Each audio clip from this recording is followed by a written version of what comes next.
Welcome to the Business Building Blocks podcast, where we talk about struggles and celebrations that leaders and entrepreneurs experience on their journey to success.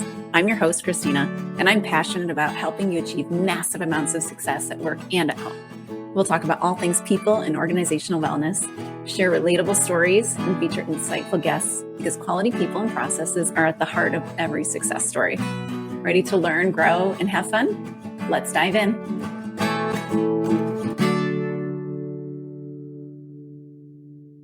Hello and welcome to the Business Building Blocks podcast. I'm your host, Kristina Schmitt. I recently did a poll on LinkedIn and 100% of the respondents agreed that the poll was, what is the hardest thing about onboarding a new team member to your team? 100% of the responses were, I don't have time to train them. Yikes. But when you take a step back and you are really honest with yourself, I know I'm on that page and I know I have fallen victim to it and it happens. But why? Why does it happen? Why do we not prioritize onboarding our team members? And what is the cost of that? So on today's episode, I'm going to talk through onboarding.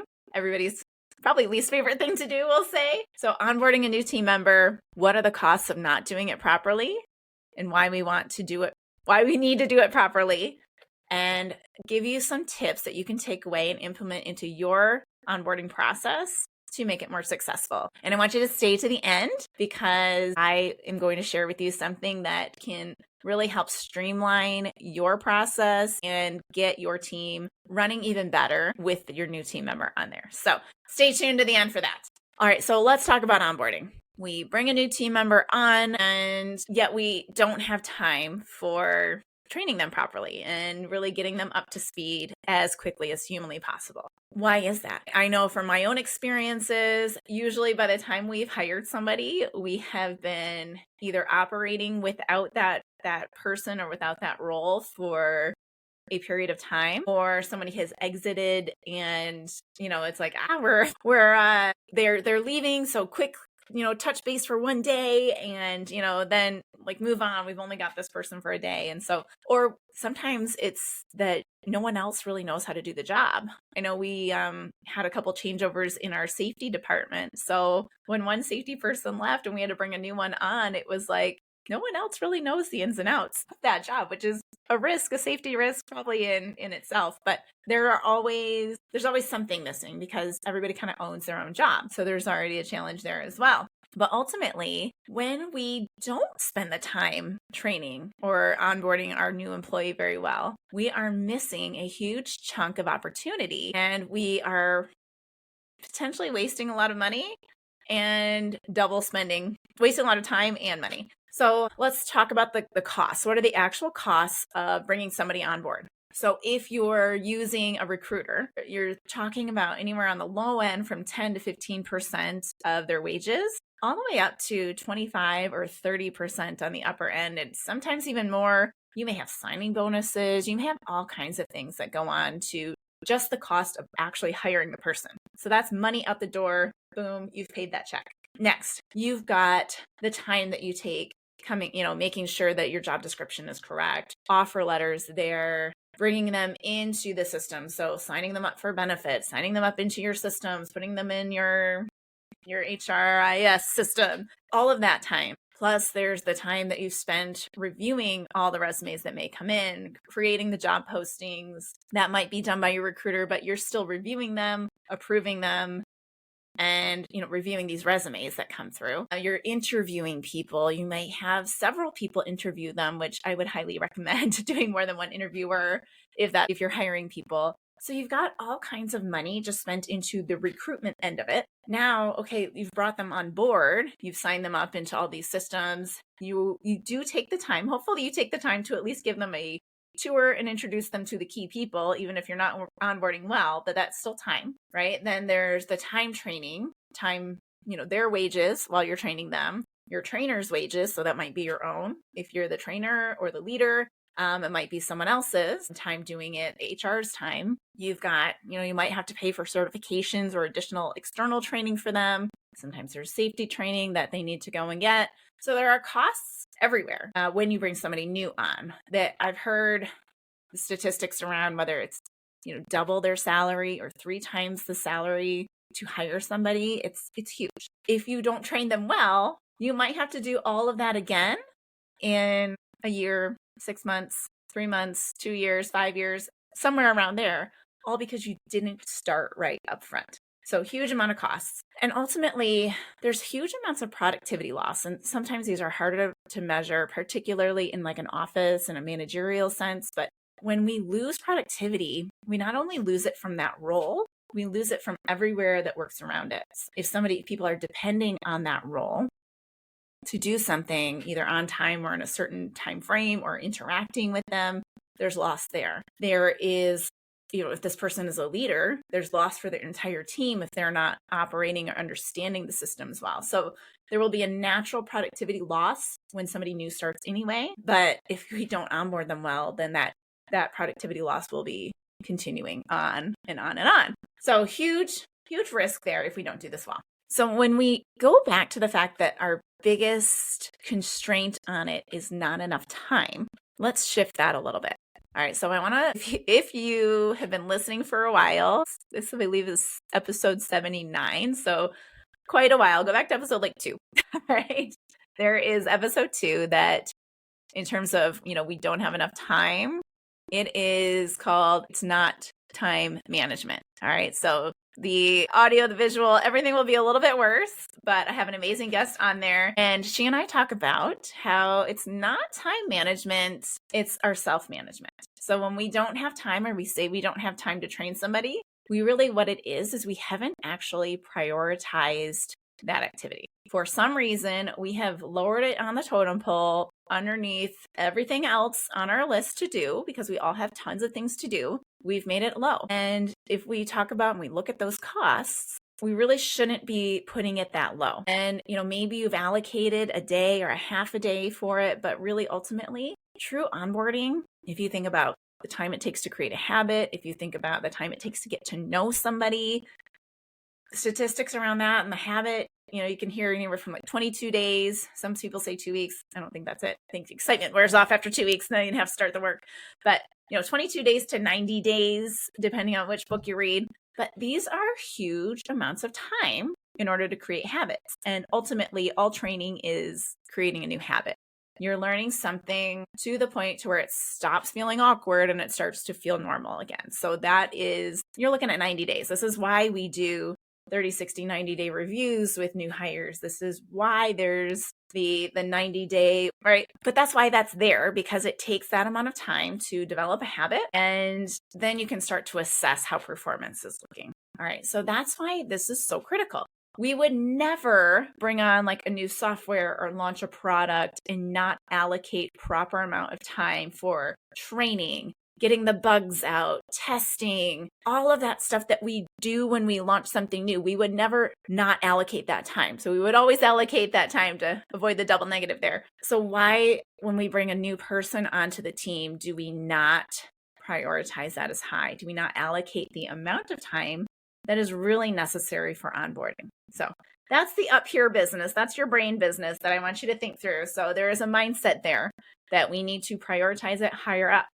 But what are some of the things that we need to do? Okay, so I've got 5 things to remember that are going to smooth out your onboarding process for you. And let's review. All right, so the first one to remember is that learning happens slowly and in layers. Think back to how you learned anything, even back in school. You didn't just, let's think about learning how to read, right? No one just gave you a book and said, okay, here's a novel that's 1,200 pages, go read. I taught you the sounds of the letters, you should be fine.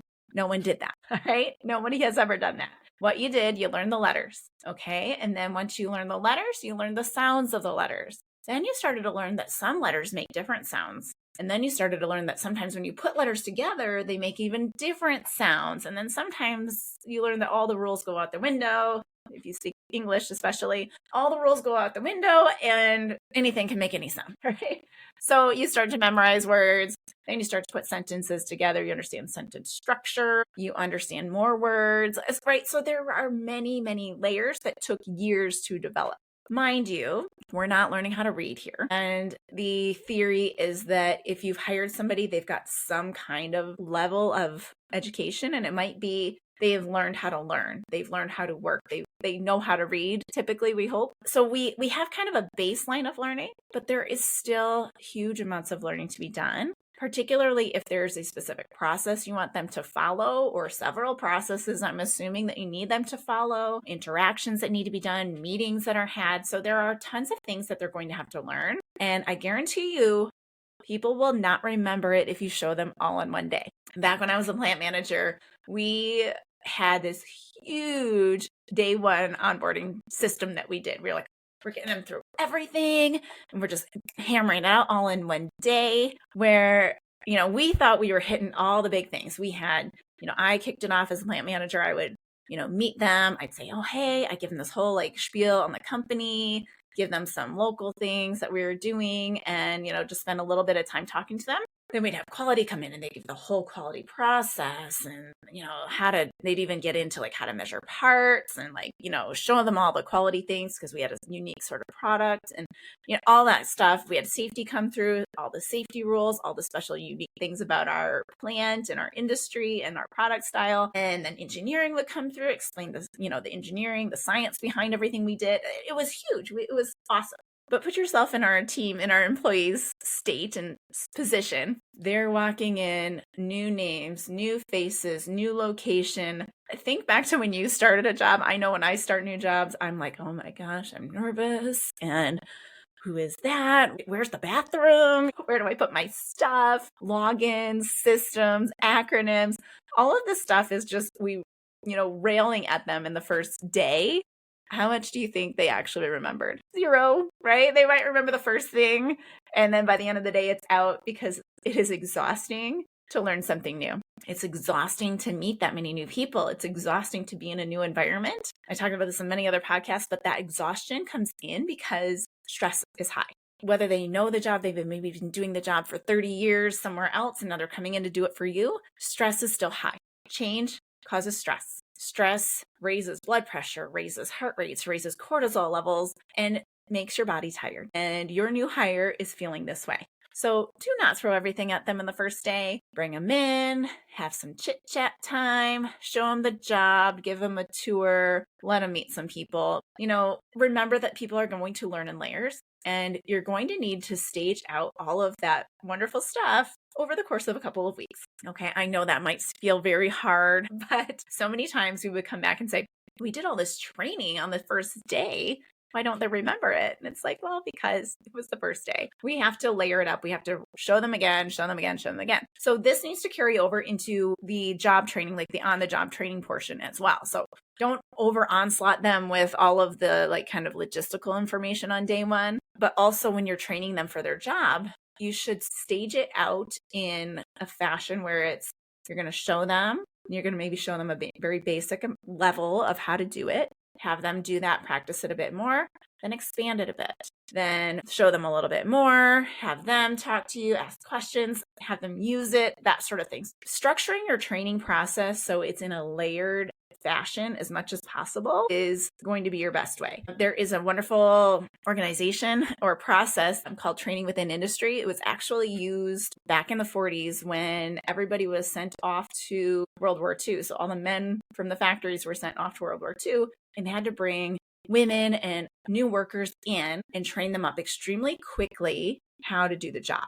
So the process that they developed is that you're going to show them how to do it and describe what you're doing 3 times.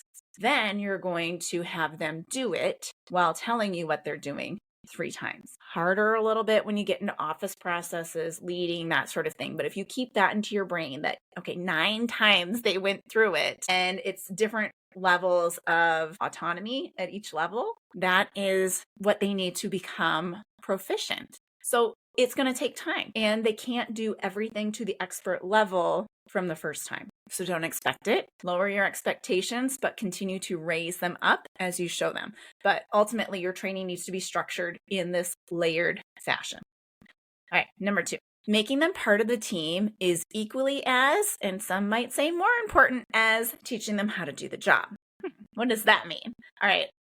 I want you to think of onboarding a person, onboarding a team member, not just as onboarding this one person, but as you're bringing the team together. So if you go back a couple episodes ago, I think it's 4 or 5 episodes ago, I have an episode called Mastering the Stages of Team Development. So in there, I talk about what that looks like. So we go through the 4 stages and sometimes the 5th of a journey, but the forming, storming, norming, and performing. So we go through those as we're forming a new team. But I mentioned this in there when we change team members. So either add a new, so we go from 4 to 5, or somebody leaves and somebody new joins, we have to go through the entire process again, albeit we want to do it faster, because if we were already at performing, we need to go back to forming the whole team, not just the one person, the whole team does, and then quickly progress through. So that takes twofold. So first of all, everybody has to realize they have to go back to forming. So they have to get to know this person. Sometimes that's hard for people because change is hard for people. So you have to make it evident that, okay, we're all going back to forming. What do we do in forming? We talk about expectations, we explain the role, we explain the goals, we talk about team norms, we start getting to that as we move into storming. So we do all of these, very clarification of the goal, clarification of how we work, what our roles are, what our responsibilities are, and then start to get to know one another. So that's kind of the forming, moving into storming phases. So you have to do that again. So what better way to do it than to have a whole team meeting where the team talks about the team norms? The team talks about the expectations. We make sure everybody's still on board. So it's a great opportunity for re-clarifying that with the entire team and also making sure that the new person is aware of them. I know there were several times that there were people frustrated because the new person was there and they expected them to just know exactly what to do, how to operate, who to talk to, which emails to send when they did certain things. But no one ever told them. It's like, well, let's take the time as a group to talk about what these things are, what these group expectations are, but then also schedule time. So again, back to planning and making time, schedule time for each team member to spend time individually with the new person and make sure that that time is structured not just in a training mechanism, but as a go for coffee as well. Go chit chat, get to know one another and share, what are your preferred ways of working? How do you like to have, messages sent? Do you prefer an email so you can read it and see it? Do you prefer the one-on-one conversation, quick text, phone call? And it's just so everybody's kind of on the same page and we're not dealing with unspoken expectations that cause frustrations. Because it happens, admit it, we all know it does. All right. So that is number 2. So make sure they become part of the team and the whole team is aware that you're going from forming all the way back to performing. Side note, if you know that you're not operating the way you want to, this is a fantastic opportunity to say, as the leader, you can come in, you can say, hey, we're not operating the way we want to. We're all going to set these expectations together. So rather than the person being trained up by the team about your expectations, you're going to set them as a group and you're going to work towards them as the group. So great opportunity to do that. Don't be afraid to do that. Don't feel ashamed to say, hey, we're rebooting too. So, because that'll just increase the camaraderie to admit that you need to work on it and then actually work on it together. Number 3, people learn through relationships. So piggybacking off of what I said with number 2 about the getting time one-on-one with each of the team members and those key people that they're going to be working with, assign them somebody as like a buddy or a mentor. This, I think, is particularly important if this is like a large office environment or a shop floor environment where they might be doing a couple of different things, or they might be kind of seeing a bunch of different experiences that you can't necessarily train up because they're just there. It's really important for them to have a go-to person. A lot of times it can be the manager, but sometimes, like, I always think the shop floor level, we started doing this on the shop floor is we would assign them a trainer that was going to be there 2 weeks for them. And that was kind of their buddy. That was their go-to question person, right? We made sure those trainers knew what they were doing and were vetted properly to give the right answers. But at the same time, it was so helpful for that person to have someone to go to. Hey, I've never done this one before. Can you help me? Or what was that thing you told me again? Like, there is a vulnerability to admit I need help, and having a one go-to person who is a known assigned person, not just the person that likes to talk to them in the cafeteria, is huge.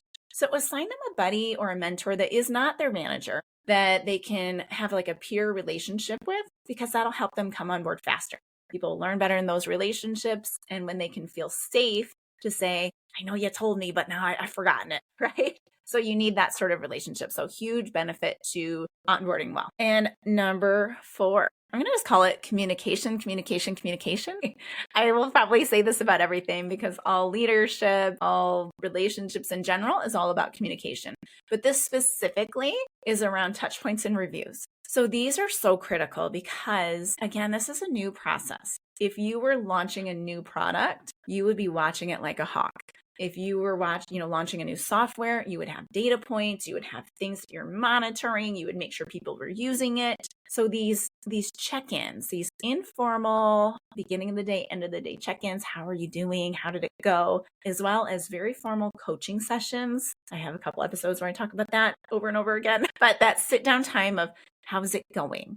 How are the relationships going? What's feeling hard right now?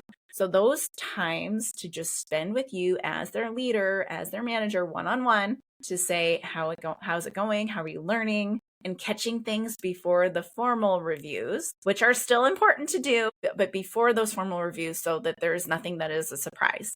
The formal review should just be a nice place to document it because documentation is important, and to reassess and readdress. And it gives you a nice, good touch point for that. So I recommend 30, 60, 90-day formal reviews, daily check-ins with the manager, at least the first 2 weeks, right? Like at least the first 2 weeks, and weekly coaching sessions. So I know we said we didn't have enough time, but it's not about having the time, because the time never just appears in our schedule. It always fills itself up. So it's about prioritizing this as a new project, new program, that same level of priority that you would put as something new launching in your business. A new person launching in your business is just as important, and probably more important, because this is a human being we're talking about, right? Prioritize it. Make the time, schedule that time with that person, and also schedule all those key times in everybody else's schedule. And this leads us into the last one, which is preparation is key. Everything I've talked about before requires preparation. You need to kind of know if you're ready to onboard that person. You need to have all their expectations, their job descriptions ready, the training plan ready, the who is training, the when are they training, the what are they training, the going over with everybody that they need to not just talk about their job, but also get to know the person as well. So bringing everybody on board takes preparation, and knowing what you're going to teach and how you're going to teach it and having that into a checklist takes preparation. So yikes, that feels like a lot of work, which is all the more reason it needs to go well. Okay, so, but if we do those 5 things, which lead into a lot of other things, but those 5 things are going to make your whole team run better. Because if you don't have it set up already, again, this is the opportunity to do so. And that is the added benefit of doing a really good job preparing for a new team member to come. If all of this sounds a little bit overwhelming, I want to share something with you. This is the part at the end. I have a new digital product, very low cost, called the Smooth Start Success Kit. It is your hiring onboarding kit. What's in there? I have it's your own, you're going to own this Google Sheet. You make a copy of it, this entire Google Sheet of every checklist you could possibly think of. So it is your preparation checklist. So it makes sure that you've got your offer letter all summed up, and I've got a template for that. It makes sure that your job description is correct. It reminds you to get their computer set up, get their place where they're sitting or their workstation set up, their locker assigned, all their logins, invite them to the meetings they need to go to, carve out the time in the schedule for everybody who has to interact with them during that training period. It's just all of those reminders. Get them the little gifts, the shirts, whatever it is that they need to have. It's that reminding list to how to prep. Also has you prepping the training schedule. So what are the things that have to get trained? How does that look? And the beauty of it is that the first time you do it, yeah, it'll be huge, because that whole training plan will be huge. But if you're hiring, if it's for a shop floor worker, if you're hiring operators all over the place, it's repeat, right? But even if you're hiring managers, it's okay, well, here's the management section. Here's what the logistics person does, and here's what the salespeople do. And so once you do it once, it gets easier. Okay. And the incumbent to the place can usually help do it quite well. But it has all of that preparation in there. It also has your day one checklist. Like, what are the things you should be doing on day one? And again, it's modifiable, so you can do your very company specific things that are in there. It has a week one checklist. It has 30, 60, 90-day review templates, including the expectations that you should be reviewing them to at each of those stages. So again, we're not going to be perfect. We learn in layers. At 30 days, should be able to do basics. At 60 days, we should do basics plus a bit more, a little complexity. At 90 days, we should be able to do it without too much help, and then only escalating at certain other levels. So it's giving you that level of expectations so that you know with your team how you're evaluating this person. And you're not throwing the baby out with the bathwater and getting rid of them because they're not perfect at 30 days, but you're also holding them accountable to have increasing levels of responsibility through that whole onboarding period. And what else does it include? It's got templates, as I've mentioned, templates for emails to send for announcements, templates for emails to send to the new hire when they arrive, before they arrive, announcements to posts. It's got day one agendas. It's got your agenda for a coaching session. So what should you be chatting about with this person in these coaching sessions? And it's got 11 pages of how to do all of this. So I've summarized some of that in this episode, but it's written down for you to read, to look at, and to learn from.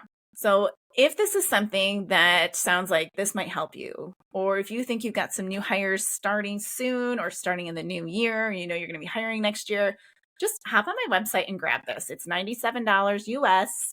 And it's such an easy fix, and you'll get a couple of emails from me helping you along the process as well. So it will just be a nice package to get you started, to streamline your efforts, and to get it all in one place for yourself. So go hop on over to the website. It's KristinaSchmitt.ca, and you'll find it right there in the Work With Me section. And yeah, it'll also be linked in the show notes and the YouTube description of this episode as well. So if you enjoyed today's episode, please like it and share it with a friend. Send them this, especially if they've got some new hires starting into their business, because just getting this in your head and in your brain and thinking differently about hiring and onboarding people and getting your team running as best as it can, that is just going to help you. It's going to help you as you start your new year next year. It's going to help your business run better overall.